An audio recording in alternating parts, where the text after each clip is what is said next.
Good morning everyone and very warm welcome to one and all and welcome back to A Square classes. We are on the way to your ecology sessions and we are going to see many more and many much things today. Till yet we were concluded or we have done with ecological hierarchy. I have told you what is ecological hierarchy. We have seen it in a well-versed manner. We have completed that and we have moved on forward. When we came to ecological hierarchy, I have clearly told you the study map about what we are going to learn and what we have learned. Haven't I? Yes, I have.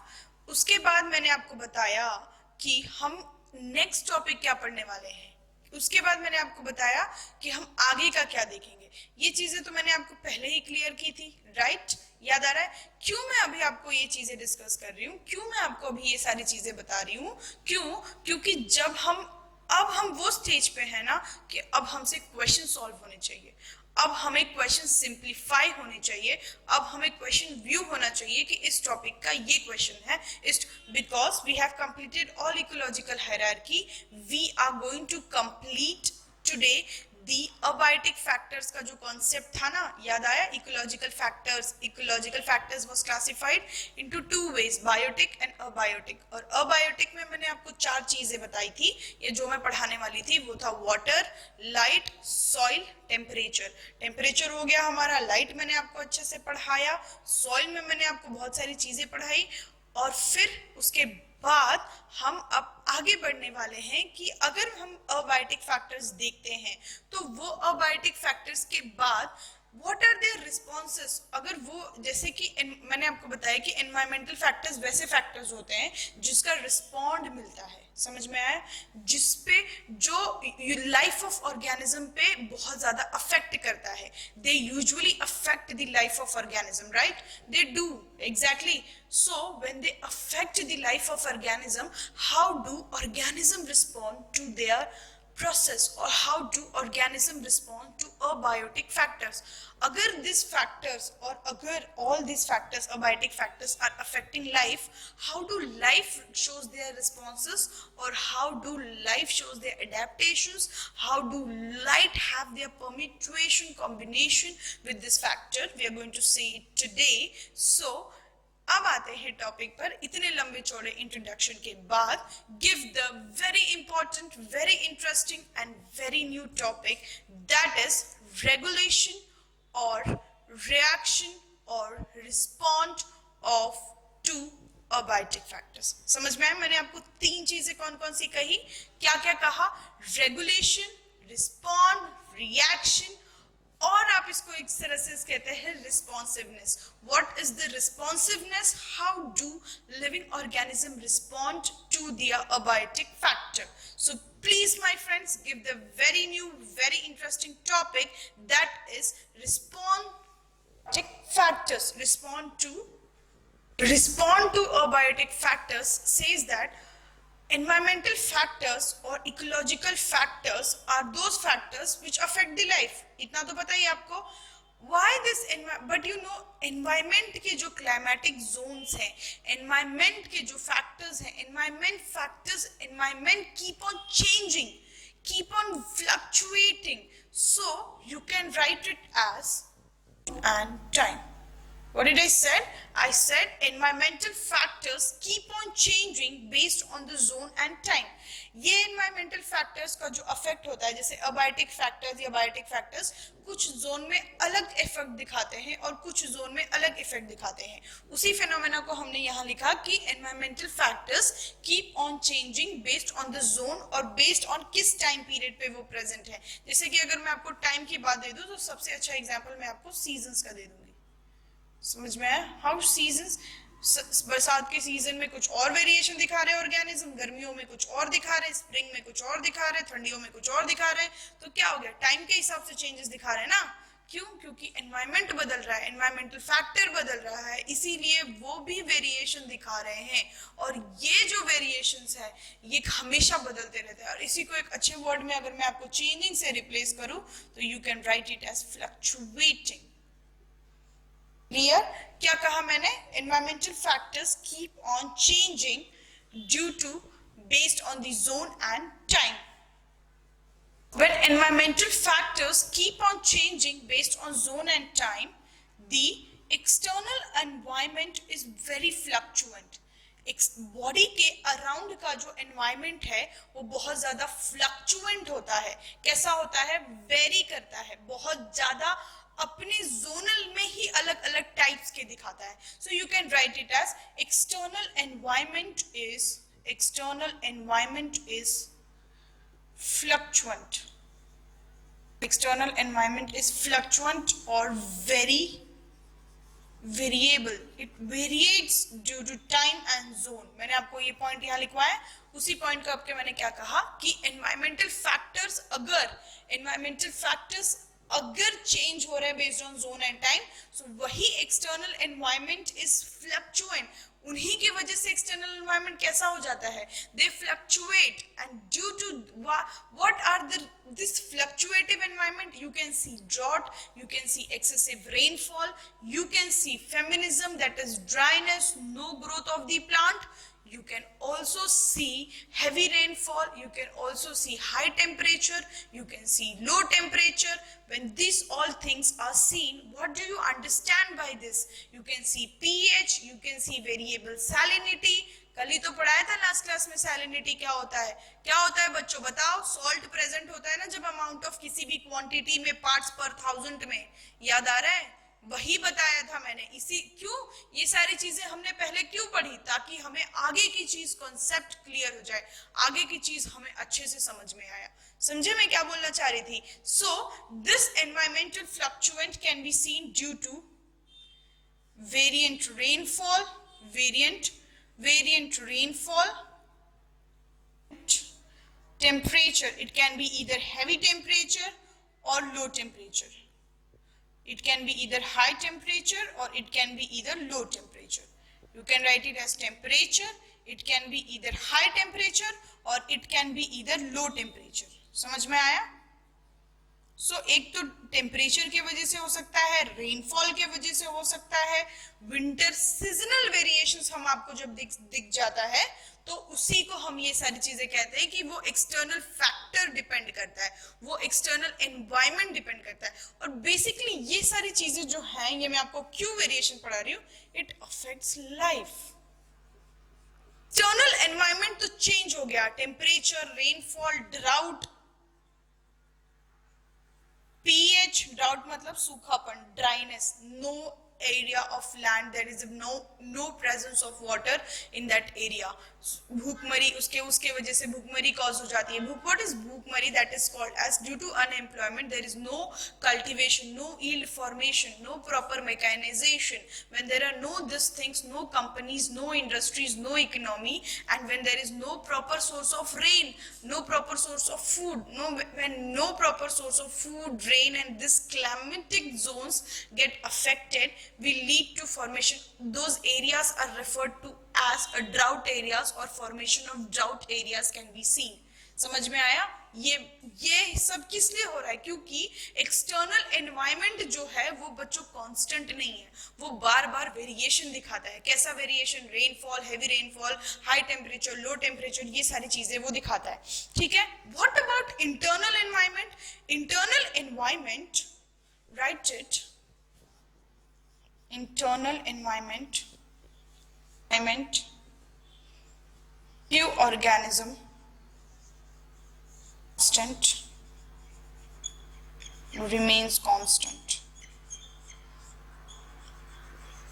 but few organism varies, but few organisms vary their internal environment, but few organisms vary their internal environment, vary their internal environment. सारी चीजें जो externally हो रही है, temperature, rainfall, body के लिए in through the organism, ये very, how do it affect internal environment? Body का जो इंटरनल एनवायरनमेंट है, बॉडी का जो इंटरनल वेरिएशंस है, it can also very, but कुछ जो ऑर्गेनिजम्स हैं वो कांस्टेंट रख लेते हैं, किसी भी कंडीशन में अपने बॉडी टेम्परेचर को, अपने ऑस्मोटिक कंडीशंस को, और कुछ ऑर्गेनिजम्स उसको कांस्टेंट नहीं रख पाते based on their habitat, based on their species, what are their life span, what are their total amount of energy they can expend. समझ में आया? Based on their surface area, based on their size, based on their volume. समझ में आया? Heat loss and heat gain, ये जो phenomena है ना, heat loss from the body and heat gain throughout the external environment or any other process by doing, it basically depends on, मैंने आपको बताया यहाँ पे वो चीजें मैं पॉइंट रोक के मैं आपको बताती हूँ कि इंटरनल एनवायरनमेंट के फ्यू ऑर्गेनिजम्स कैसे हो सकते हैं, remains constant, but few organisms very और देयर इंटरनल एनवायरनमेंट. ठीक है? और हीट लॉस फिर ये क्यों होता है? क्योंकि कुछ अपने heat loss heat gain manage कर पाते हैं, कुछ नहीं कर पाते. सो आई टेल यू, बहुत स्टार पॉइंट है, जितना स्टार कर सकते हो कर लो. ये पूछा हुआ क्वेश्चन है, आज हम लोग क्वेश्चन सॉल्व करेंगे, उसमें आपको ये पॉइंट दिख जाएगा. समझे? So heat loss and area depends on surface area, but heat production depends on volume. But heat production depends on volume. Heat production depends on body volume. Body का जो volume है उस पे, body is volume, और volume of a body depend on volume of a. जितना amount of heat loss और heat gain हो रहा है एक बॉडी में से, एक ऑर्गेनिज्म के लाइफ में से, it basically depends on surface area. What amount of surface area do they occupy and what kind of surface area they can see, but heat production depends only on the volume of the body. And due to the production, to maintain of heat loss or temperature, the body tries to maintain thermoregulators and osmoregulators. Body try to be thermoconformers, body try to be osmoconformers. Then you stop me there, my kids. Ma'am, what are these things? Osmoregulators, thermoregulators, thermoconformers, osmoconformers. ये क्या चीजें हैं जो आप हमसे बोल रहे हैं? ये क्या है? I will tell you. Heat loss and heat gain basically depends on surface area. So heat production also depends on what? On volume of the body. इतना तो समझ में आया है, इसमें कोई डाउट नहीं है. ये पॉइंट याद रखना है, ये पूछा हुआ क्वेश्चन है. आज हम लोग भी क्वेश्चन सॉल्व करेंगे तो उसमें ये पॉइंट क्लियर हो जाएगा. फिर ये पॉइंट भी बताया कि कुछ ऑर्गेनिजम्स अपने बॉडी टेम्परेचर कांस्टेंट रख लेते हैं, ठीक है, और कुछ नहीं रख पाते हैं.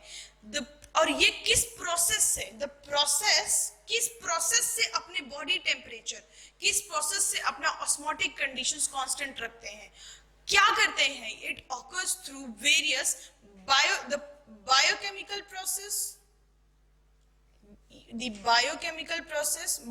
प्रोसेस यानी कौन सा प्रोसेस? कुछ पता है आपको? Metabolic and catabolic, all the metabolic reactions which are going on in the body, which includes catabolic reactions and anabolic reactions. ये मैंने आपको 11th की क्लास में सबसे स्टार्टिंग में पढ़ाया था. किस लिए पढ़ाया था? लिविंग में यही तो एक फेनोमेना होता है जो अलग से देखा जाता है. मेटाबॉलिक एक्टिविटीज जो होते हैं ना, सारे chemical reactions occurring in the body, all the enzymatic reactions taking place in the body, digestion of food, for respiration, for excretion, this is what? It is all biochemical process. समझ में आया? biochemical process. किस process से ये लोग अपना habitat और internal environment constant रखते हैं? The process involves the biochemical process, the physiological process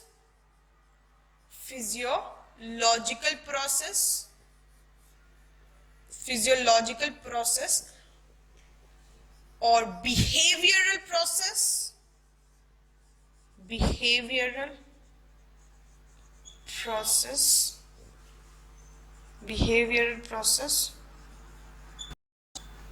or if you can't take it as biological process, you can't take it as physiological process, behavioral process, or acceptance of the surrounding. They try to maintain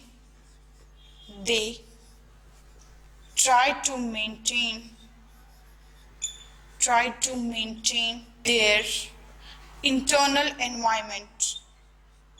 They try to maintain their internal environment. कितना beautifully सॉर्टिफाइड है ना ये, देखो कैसे। पहले हमने क्या पढ़ा, पहले हमने पढ़ा कि environmental factors keep on changing based on the zone, zone के हिसाब से एंड टाइम के हिसाब से एनवायरमेंटल फैक्टर बदल जाते हैं। यहाँ तक आई डोंट थिंक किसी को कोई डाउट होगा। दूसरी बार मैंने आपको बताया कि एक्सटर्नल एनवायरमेंट इज अ फ्लक्चुएंट। क्यों? क्योंकि कभी कभी बहुत ज्यादा, कहीं किस जगह पे बहुत ज्यादा बरसात हो रही है, कहीं पे ठंडा है, कहीं पे गर्मी है, कहीं पे कुछ है, कहीं पे बर्फ पड़ रही है, कहीं पे बहुत सारे वेरिएशंस एनवायरमेंटल फैक्टर्स में हमने देखा। कहीं पे सूखा पड़ा हुआ है, कहीं पे there is people are dying due to hunger, that is मैंने आपको कहा ना भूखमरी, वो वाली concept, ठीक है। then comes internal environment of the few organisms remains constant, but कुछ organism अपने internal environment को constant नहीं रख पाते हैं, ठीक है। तो ये क्यों होता है, इंटरनल एनवायरनमेंट कैसे उनका वेरी करता है, तो फिर एक छोटा सा कॉन्सेप्ट आ जाता है, दैट इज हीट लॉस। तो मैंने आपको बताया कि हीट लॉस का जो कॉन्सेप्ट है और हीट गेन का जो कॉन्सेप्ट है वो basically depends on surface area. उस ऑर्गेनिज्म और उस एनिमल और उस प्लांट का सरफेस एरिया कितना है जो वो हीट लॉस और हीट गेन डिपेंड करता है। जितना बड़ा ऑर्गेनिज्म उतना ज्यादा सरफेस एरिया, और जितना ज्यादा सरफेस एरिया उसका हीट लॉस की कैपेबिलिटी उतनी ज्यादा होती है, समझ में, एंड हीट गेन की भी कैपेबिलिटी उतनी ज्यादा होती है। Got it? और depends on but heat production, कितना अमाउंट ऑफ हीट वो प्रोड्यूस करता है, कितना अमाउंट ऑफ हीट उसके बॉडी में जनरेट होती है, वो उस बॉडी की वॉल्यूम से बात होती है। और ये क्वेश्चन है, इसके बाद हम लोग क्वेश्चन सॉल्व करेंगे तो आपको ये पॉइंट दिख जाएगा। सेम लाइन है, same exact, I bet no one can change this line. Exactly इसको रट लो, याद कर लो, लिख लो, कुछ भी कर लो, लेकिन लिख लो, याद रखो इस पॉइंट को। प्रोडक्शन ऑफ हीट हमेशा वॉल्यूम पे डिपेंड करता है, और हीट लॉस और हीट गेन किस पे डिपेंड करता है, हीट लॉस और heat gain depends on surface area. समझ में आए यहाँ तक, कोई डाउट? फिर उसके बाद मैंने आपको बताया कि अगर ये लोग अपने बॉडी टेम्परेचर को मेंटेन करते हैं तो किस प्रोसेस से करते हैं। प्रोसेस कौन कौन से प्रोसेस से they try to maintain their body temperature. It can be the biochemical process which is occurring in the body. What is that biochemical process? I told you, the means or the metabolic reactions which are going on in the body. इतना तो मैंने आपको बताया था, catabolic reactions, anabolic reactions taking on in the body, उसको हमने बोला biochemical process. Then I told you physiological process. Physiological process ये वैसी प्रोसेस है which is naturally present and we adept to its. जैसे कि मैंने आपको फिजियोलॉजिकल प्रोसेस में बताया कि स्पाइंस डेवलप, ओपेंशिया एक ऐसा प्लांट है जिसके लीव्स स्पाइंस में डेवलप हो जाते हैं। क्यों वो डेवलप हो जाते हैं? क्योंकि they don't want that their from more the surface area more the loss of water, उनसे वाटर की लॉस हो through transpiration. So they want to maintain that temperature, body temperature according to the surrounding. That process is what they are adapting towards it, they are responding towards the surrounding in that way. If surrounding is that in that way, हम कैसे respond करेंगे उसको? इसीलिए वो क्या करते हैं कि उनका जो flat surface area है वो spines में convert हो जाता है। So when they get converted, that is what a physiological process. क्या वो फिजियोलॉजिकली हुआ है? Obviously physiological basically means you deals with any of the structural function और part of the body parts, उसी को हम लोग फिजियोलॉजी कहते हैं। तो लीफ ये एक पार्ट है प्लांट का ना, तो उसी को उसने मॉडिफाई करा, तो इसको क्या कहेंगे हम लोग? इसको कहेंगे फिजियोलॉजिकल प्रोसेस। समझ में आया बच्चों? Yes. And then comes behavioural process. Behavioural process वैसा प्रोसेस है कि जैसे कि हम एक्टिविटी से अपना बॉडी टेम्परेचर मेंटेन करने की या फिर ऑस्मो रेगुलेशन कंडीशन मेंटेन करने की कर सकते हैं। जैसे कि मैं आपको बता दूं कि एक अच्छी सी चीज मैं आपको बताती हूँ, ठीक है। पीपल लिविंग इन राजस्थान और people living in dry areas की गर्मी बहुत होती है उधर, 45 degree temperature, 45 Celsius degree temperature गर्मी में हो जाता है, इतनी गर्मी होती है, ठीक है। तो अगर उधर इतनी गर्मी है तो मेंटेन, पर हम तो इधर इस साइड वाले आते हैं, पुणे कर्ज या फिर बॉम्बे, यहाँ पे इतनी गर्मी तो होती नहीं है. We always have the habit of cold place, cold environment. अरे छोड़ो, चलो let's talk about people living in Jammu and Kashmir. उनका क्या, उनको तो हमेशा चिल फ्लोर एनवायरमेंट में रहने की आदत है ना. तो दोज पीपल, और Shimla, beautiful place of a country, those people who are living in Shimla have lived in colder environment. So what do they do? Basically, when this person who are living in Rajasthan, Shimla, have been migrated to, imagine Rajasthan, few some of work purpose or few of some of his internal or external requirement, उसके किसी भी जरूरत के लिए वो Rajasthan migrate हो गया. ठीक है, जब वो माइग्रेट हो गया तो पर उसकी वर्क एफिशिएंसी कम हो गई. क्यों कम हो गई? बाहर गर्मी बहुत ज्यादा है, सर में दर्द है, दिमाग काम नहीं कर रहा, all you can not able to concentrate, वो सारी चीजें हो रही है उसके साथ. पर ये क्या है? ये एक्सटर्नल फैक्टर ही हुआ ना. तो उसने क्या करा कि nicely he got one car for him and he adapt, he took the, he have on the AC and now his efficiency have been increased. क्या ये एसी नेचुरली प्रेजेंट था? बिल्कुल नहीं. क्या ये एसी उसको पहले से मिला हुआ था? बिल्कुल नहीं. ये एसी का जो एनवायरनमेंट उसने क्रिएट किया ना, इसी एनवायरनमेंट, जब हम किसी भी चीज को क्रिएट करते हैं बच्चों, for our need, for our requirement, उस टाइप के एनवायरनमेंट को हम क्या कहते हैं पता है? उस टाइप के एनवायरनमेंट को हम बिहेवियरल प्रोसेस कहते हैं. अपने जरूरत के हिसाब से हम जो चीज मॉडिफाई कर लेते हैं, हम जो चीज अपने लिए ला देते हैं या कर लेते हैं for our need, that process is called as behavioural process. ये सारी प्रोसेस से हम अपना बॉडी टेम्परेचर या फिर इंटरनल एनवायरनमेंट कांस्टेंट रखने की कोशिश करते हैं. और कुछ ऑर्गेनिजम्स ऐसे नहीं कर पाते ये सारे प्रोसेसेस प्रॉपरली, तो वो अपने बॉडी टेम्परेचर कांस्टेंट नहीं रख पाते. तो उनका रिस्पॉन्ड कैसा होता है? सो ये रहे हमारे फ्यू इंपॉर्टेंट पॉइंट्स. ये बिहेवियरल प्रोसेस वाला पॉइंट याद रखना. क्या पॉइंट? कि अगर ठंडी लगे तो जो ऐसा हमें even I will give you normal example. यहाँ पे बहुत ज्यादा ठंड हो गई, if we went to Shimla और if we went to the places like Jammu and Kashmir, the colder areas. Why only Jammu and Kashmir? Go to Canada. There is a cold climate, right? बाहर का क्लाइमेट कैसा है? कोल्ड है. So what you will do? आप क्या करोगे कि आप ठंडी के कपड़े पहनना शुरू कर दोगे. ठंडियों वाली जैकेट, लंबे लंबे शॉर्ट्स, मफलर्स, ये सारी चीजें पहनोगे ना. क्यों? क्योंकि अगर बॉडी का टेम्परेचर मेंटेन नहीं रहा तो you will fall sick. If you fall sick, it affects your life. If it affects your life, it's gonna affect your day-to-day purpose, day-to-day phenomena of your life. What is going on? So life is disturbed. ये इसीलिए तो हम कहते हैं कि अपना body temperature, अपना osmotic pressure, अपना ऑस्मोटिक कंडीशंस को मेंटेन करना ही अपनी एबिलिटी होती है. And that we do either by physiological means, either by behavioural means, और ईदर बाय बायोकेमिकल मींस. या तो गर्म बायोकेमिकल मींस, फिर आप बोलोगे मैम हम अपनी मेटाबॉलिक एक्टिविटीज और या तो कैटाबॉलिक एक्टिविटीज कैसे बढ़ाएंगे? तो कैसे बढ़ाएंगे? Either you eat proper food, either you eat hot food, either you consume more amount of peanuts, either you consume more amount of chicken, either you consume more amount of meat. क्यों? ये सारी वो proteinaceous food है जो हमारी metabolic activities को बढ़ाती है. एंड व्हेन जब ये एक्टिविटी बढ़ जाती है तो we can see that our temperature is regulated. अब ये कॉन्सेप्ट आया रेगुलेटेड का. उससे पहले मैं आपको बता दूं कि जो इंटरनल एनवायरनमेंट है वो दो चीज पे डिपेंड करता है. What is that two things? Come here, I will tell you. Internal environment depends on basically three things और टू थिंग्स. तीसरा वाला इतना ज्यादा जरूरी नहीं है क्योंकि we don't consider. When you consider the second one you get it. The third one is already accepted.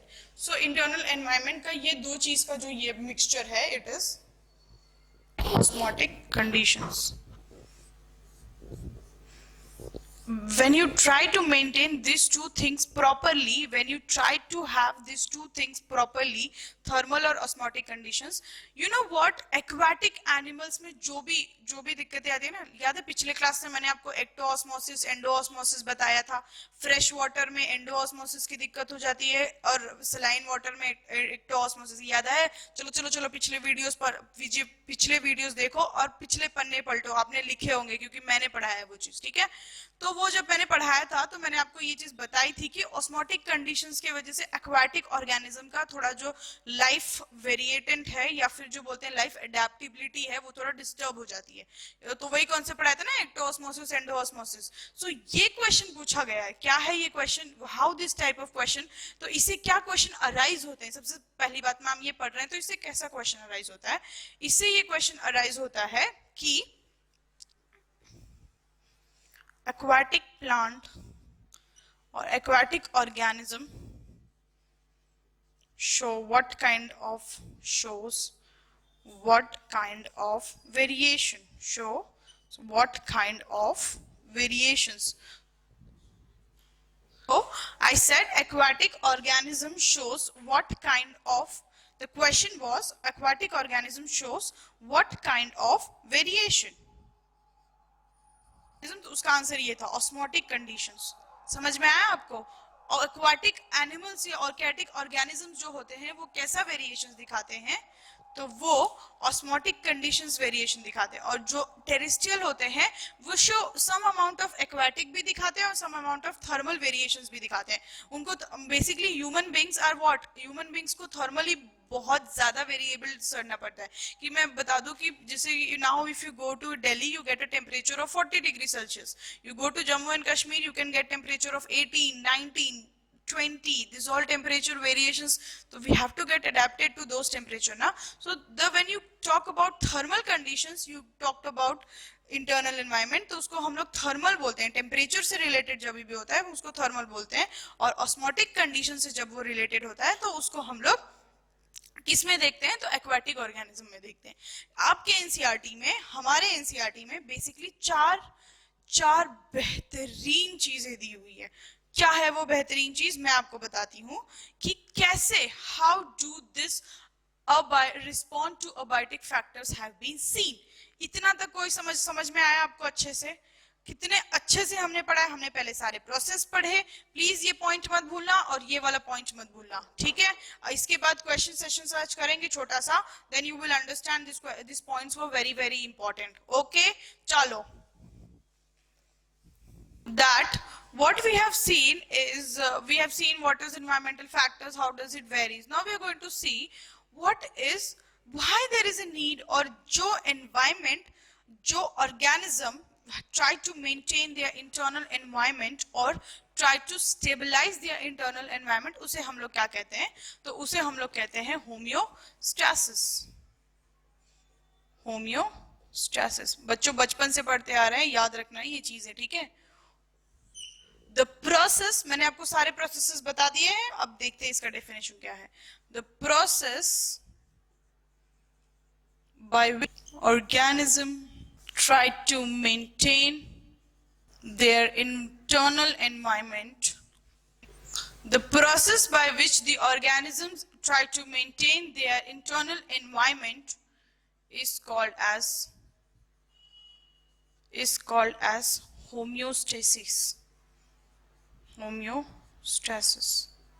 Stasis का मतलब ही होता है something constant, ठीक है? क्या बोला मैंने? The process by which internal organism try to maintain their internal environment is called as homeostasis. वो इसका मतलब ये होता है कि बाहर का टेम्परेचर, बाहर का एक्सटर्नल एनवायरनमेंट कैसा भी हो, अगर एक ऑर्गेनिज्म अपनी एबिलिटी, अपनी पावर ये रखता है कि वो अपना इंटरनल टेम्परेचर, इंटरनल ऑस्मोरेगुलेटर्स और इंटरनल ऑस्मोटिक कंडीशन मेंटेन करके रखे, तो उसी प्रोसेस को, उसी फिनोमेना को हम लोग क्या कहते हैं? Homeostasis. They basically resist towards the change of the external environment. ये स्टेटमेंट याद रखना, this is also in the question. What it says, homeostasis is basically it resists to the change of external environment. कैसा भी हो, बारिश हो, ठंडी हो, we will try to maintain our temperature. गर्मी हो, we will try to cool down our temperature by wearing light cotton clothes, by wearing good fabric clothes. Behavior पंगा आपको समझाया था ना, ये वही वाला पंगा है, समझ में आया? चलो, it resists to the change of external environment. Who resist, किसी इंसान की बात हो रही है क्या? बिल्कुल नहीं. We are talking about what? Homeostasis. Homeostasis एक ऐसा प्रोसेस है, एक ऐसा फिनोमिनल है जो डिफरेंट प्रोसेस को मिलके बनता है, biochemical, physiological, and then you can take about behavioural process also to keep your, to maintain your body temperature constant, to maintain your internal environment constant. और बाहर का जो टेम्परेचर है, बाहर का जो फिनोमिना है, वो कैसा भी हो, but we will try to keep our temperature constant. हम अपना इंटरनल टेम्परेचर, बॉडी का temperature, we will try to maintain our osmotic conditions कैसा? Normal. We will try to maintain it regulatory way. उसी फिनोमेना को हम क्या कहते हैं? होम्योस्टैसिस. समझ में आया? And this homeostasis makes an individual or makes an organism more towards increase its efficiency of fitness. जो organism homeostasis कर लेता है, homeostasis अपने through homeostasis they maintain their temperature, those organisms is efficiently fit, maximally fit, और उनकी fitness efficiency बढ़ती है. समझ में आया? इसमें कोई डाउट? नाउ आपके एनसीईआरटी में 4 बेसिक प्रोसेस लिखे हुए हैं और चार बेसिक फंडा हम लोग देखते हैं. What are those? I will tell you. First is regulators, उसके बाद आपको दिख जाएगा कन्फर्मर्स, उसके बाद you can see migrators, after that you can see suspend. समझ में आया? कोई डाउट? को बताया it resists to the change of external environment. क्या? homeostasis. फिर NCERT में the way, the type or the forms by which organism respond to the external or to the abiotic factors, which includes regulators, conformers, migrators and suspend.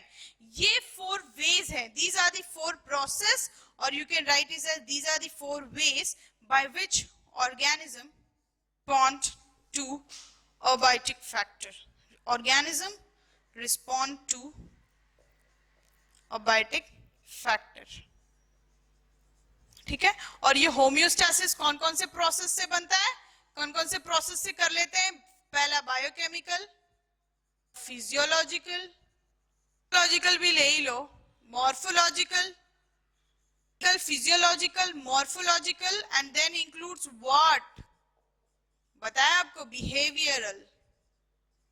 Behavioural का 2 example दे चुकी हूँ. एक AC वाला फंडा, कहां से? जब शिमला से इंसान राजस्थान जाता है, उसको बहुत गर्मी होती है, उसकी वर्क एफिशिएंसी कम हो जाती है, तो उसको basically what he does, he buy a car and he adapts towards, he creates artificial और synthetic environment for his living purpose so that his temperature could be maintained. Similarly, that process is called is behavioral process. वैसे ही ठंडियों में बहुत ज्यादा ठंड है, you wear shorts, you wear mufflers, you wear sweaters, you wear jackets. That is all behavior purposes. You eat good proteinaceous food during winter seasons like chicken, fish, mushrooms, paneer, etc., etc., etc. These food imparts basically a behavioral processes, acceptance process to the environment which it is changing, to the environment which is constantly changing. This food will enhance our body respond to this various different environment. समझ में आया? और इसी phenomena को हम लोग क्या कहते हैं? behavioral changes to behavioral process to maintain our homeostasis. उसको हम लोग देखा कि फिर हमने देखा कि organism 4 ways में अपना homeostasis कर लेते हैं और respond to abiotic factors दिखाते हैं, which basically includes regulators, conformers, migrators and suspend. ये 4 चीजें ना है, ये very important है. It is present in your NCERT and इससे question पूछे ही जाते हैं. Never forget they are. कल मैंने आपको एक चीज सॉइल पढ़ाते हुए ये बात बताई थी कि सॉइल का जो ग्रोथ होता है ना, वो ऑर्गेनिज्म जैसे ग्रो करते हैं ना, क्यों ऑर्गेनिज्म जैसे ग्रो करते हैं? वो स्लाइटली अल्कलाइन और स्लाइटली एसिडिक रेंज में ग्रो करते हैं. क्यों बच्चे? पता है, कोई भी चीज न्यूट्रल में ना पॉजिटिव ना negative, it varies a lot. वहां पे इफेक्ट ज्यादा दिखता है. So either you go by the side of acidic और either you go by the side of alkalinity. Similarly respond के केस में भी ऐसा होता है कि when you respond to one, not not only one means but various means. Either it can be positive, either it can be negative. The response has come to be more efficient with compared to the older one, with compared to the normal response. समझ में आया? And yes, give the very first heading, that is regulators. क्या दोगे आप? Regulators. Come on. मैं आपको बताऊं कि organisms like birds and mammals, lower you can write it that, lower vertebrates and invertebrates in tries to maintain environment constant, internal environment constant, internal environment constant, as they can regulate their temperature,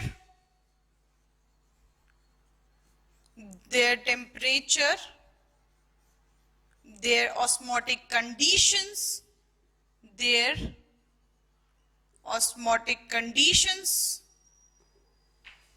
as regulators. They are called as regulators.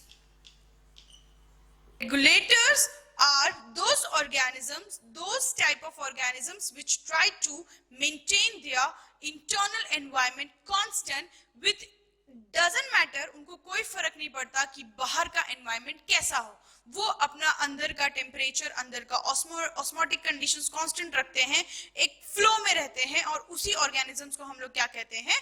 Regulators. सी, और उसके very good examples हैं all birds, लिख लो, not only birds, all birds and mammals and few lower vertebrates and invertebrates. ये उसके example है. ये ऐसे organisms हैं जो रेगुलेटर्स होते हैं, जो few vertebrates and invertebrates also tries to maintain their internal environment.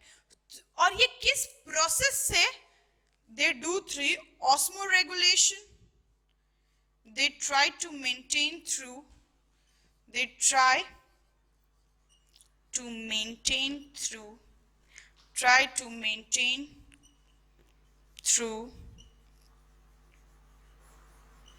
osmoregulation and thermoregulation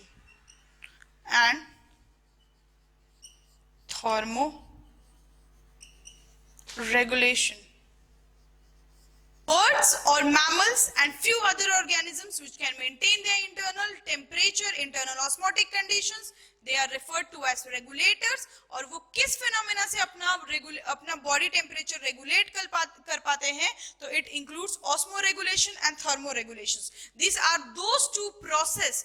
क्या है? फिर आप बोलोगे मैम क्या है ये osmoregulations, क्या है ये thermoregulations? I will tell you. Process by which osmotic conditions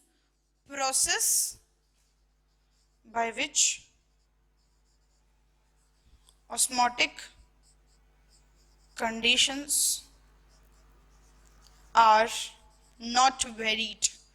जो osmotic conditions को बदले ना, उसी को हम लोग क्या कहते हैं? osmoregulations. वैसे प्रोसेस जो ऑस्मोटिक कंडीशन को बरकरार रखे through out the life, through out the procedure, through out the phenomena, उसी को हम लोग क्या कहते हैं? ऑस्मोरेगुलेटरी प्रोसेस. थर्मोरेगुलेटरी प्रोसेस कैसा प्रोसेस होता है? These are those process which try to maintain the temperature. Process which try to maintain the temperature. Process is called thermoregulation. Thermoregulatory process और थर्मोरेगुलेशन, ये वैसे प्रोसेस हैं जो टेम्परेचर बरकरार रखने में हेल्प करते हैं. इधर इट कैन बी मेटाबॉलिक, इधर इट कैन बी बिहेवियरल, इधर इट कैन बी मॉर्फोलॉजिकल, इधर इट कैन बी फिजियोलॉजिकल. बस अपना कंसर्न क्या है कि टेम्परेचर कांस्टेंट होना चाहिए. And what? ऑस्मोटिक जोन या ऑस्मो रेगुलेशन होना चाहिए. समझ में आया? और इसी अगर रेगुलेटर्स और इसी फेनोमेना को हम लोग क्या कहते हैं? होम्योस्टैसिस. तो यहां से आपको क्या समझ में आया? इसका मतलब मैम ये जो स्टोरी पूरी पढ़ी थी इसका मतलब ये कि होम्योस्टैसिस रेगुलेटर्स में होता है। रेगुलेटर्स उन ऑर्गेनिजम्स को कहते हैं जिनमें होम्योस्टैसिस होता है। क्लियर? बस the and we got the regulators point very clearly. What? Homeostasis regulators are those regulators. समझ में आया? ये पॉइंट याद रखना। और ये क्वेश्चन में भी पूछा गया है कि which are those organisms which shows homeostasis? Options were regulators, conformers, and then 2 other were suspend and few were migrators. Answer क्या है? रेगुलेटर। इस टाइप के क्वेश्चन यहाँ से पूछे जाते हैं। समझ में आया? तो regulators are those organism who carry out homeostasis. They are basically referred to as what? They are basically referred to as regulators, and their internal temperature and are constant. उनका जो इंटरनल टेम्परेचर है और उनका जो osmotic conditions है वो हमेशा constant होता है, उसी को हम लोग रेगुलेटर्स कहते हैं।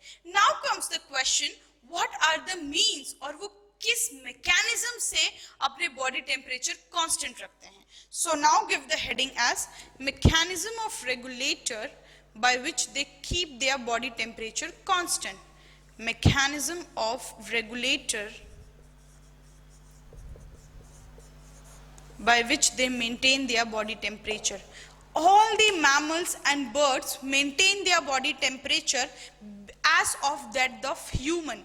जैसे human beings और जैसे an individual maintains its body temperature, maintains its environment, internal environment as compared to the external environment, it tries to maintain in that way only all the birds and all the mammals in same way. So how do human beings do?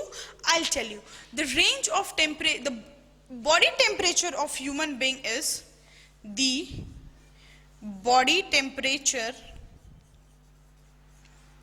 of human being is the body temperature of human being is 37 degrees Celsius.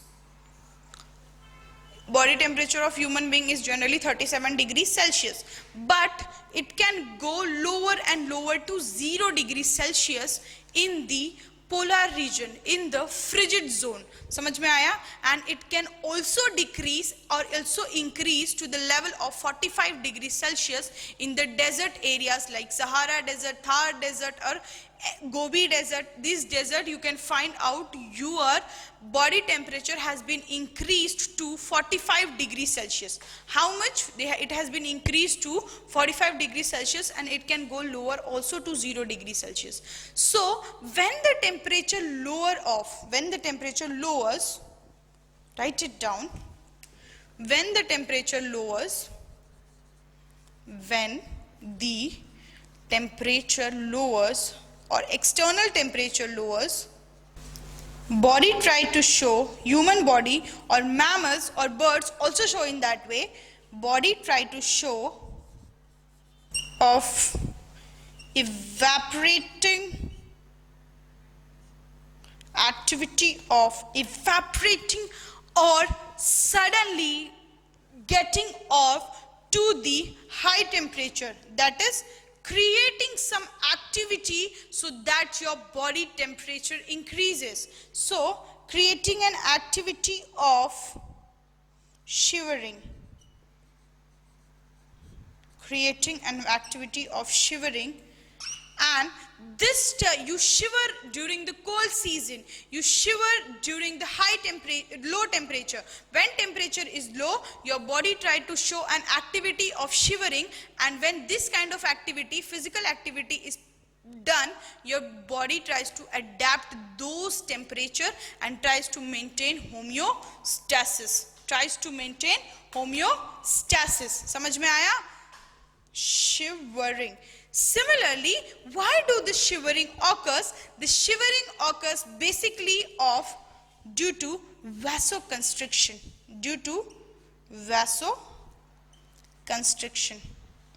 This point ये question आ सकता है, लिख लो, मैं बोल रही हूँ.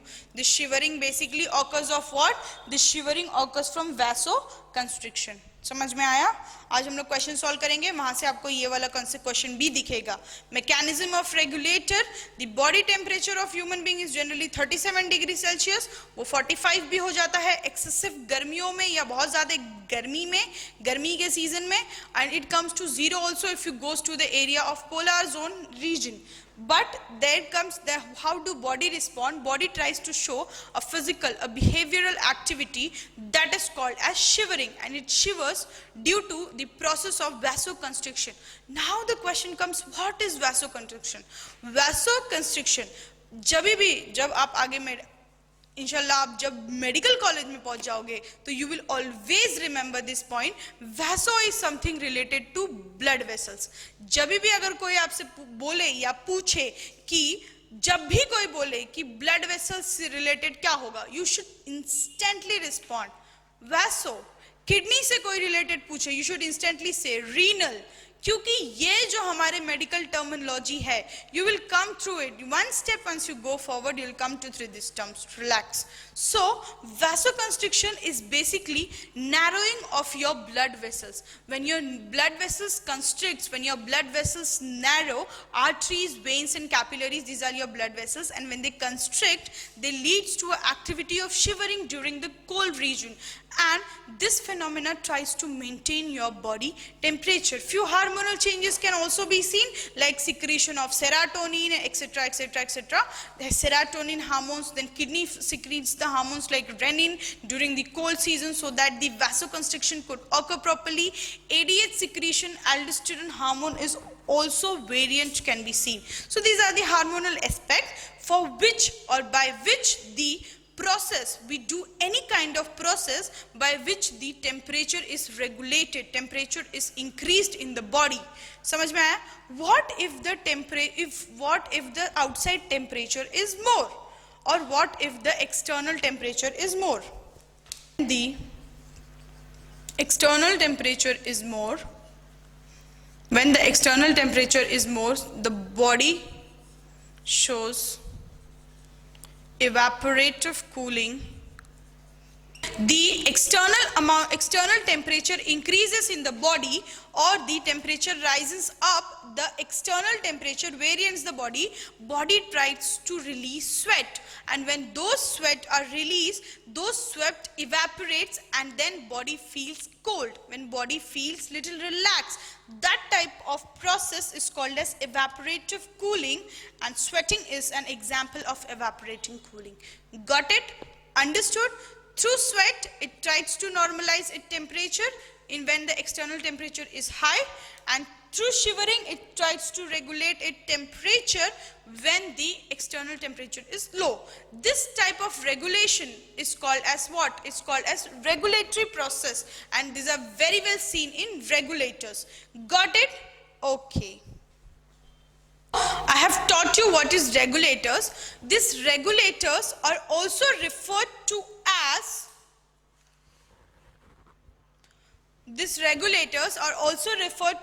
endotherms. What are they referred? They are referred to as endotherms.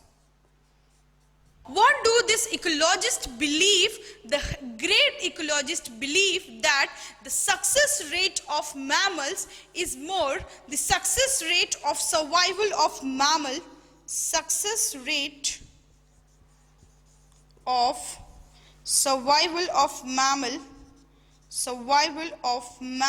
is more, rate of survival of mammals is more than other organism.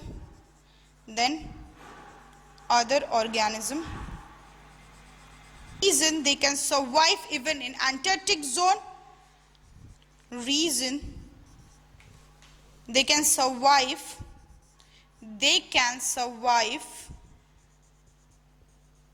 in colder areas, as of Antarctica.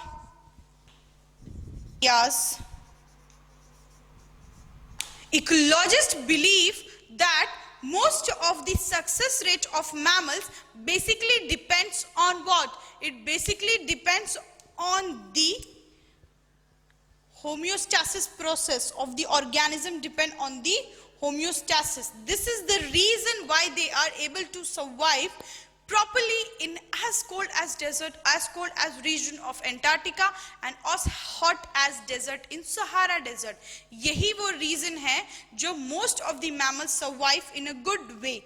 Another example of regulators, I have gave you the example of human beings, I have gave you all birds, all mammals, few desert reptiles, what do they do? Like I'll tell you, desert reptiles का अगर नाम लिखना है तो आप लिख लो, desert example of regulators is desert lizard.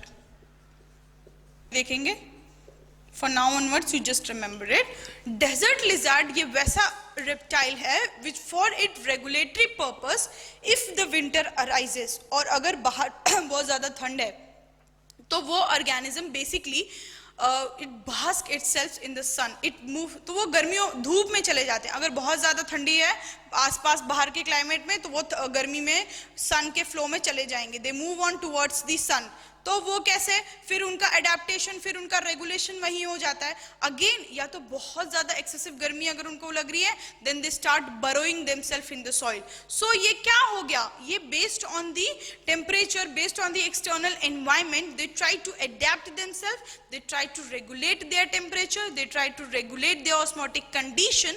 That phenomena is called as regulation, or regulators basically show this type of phenomena. उसके examples मत भूलना, which is birds, mammals, desert lizard, etc.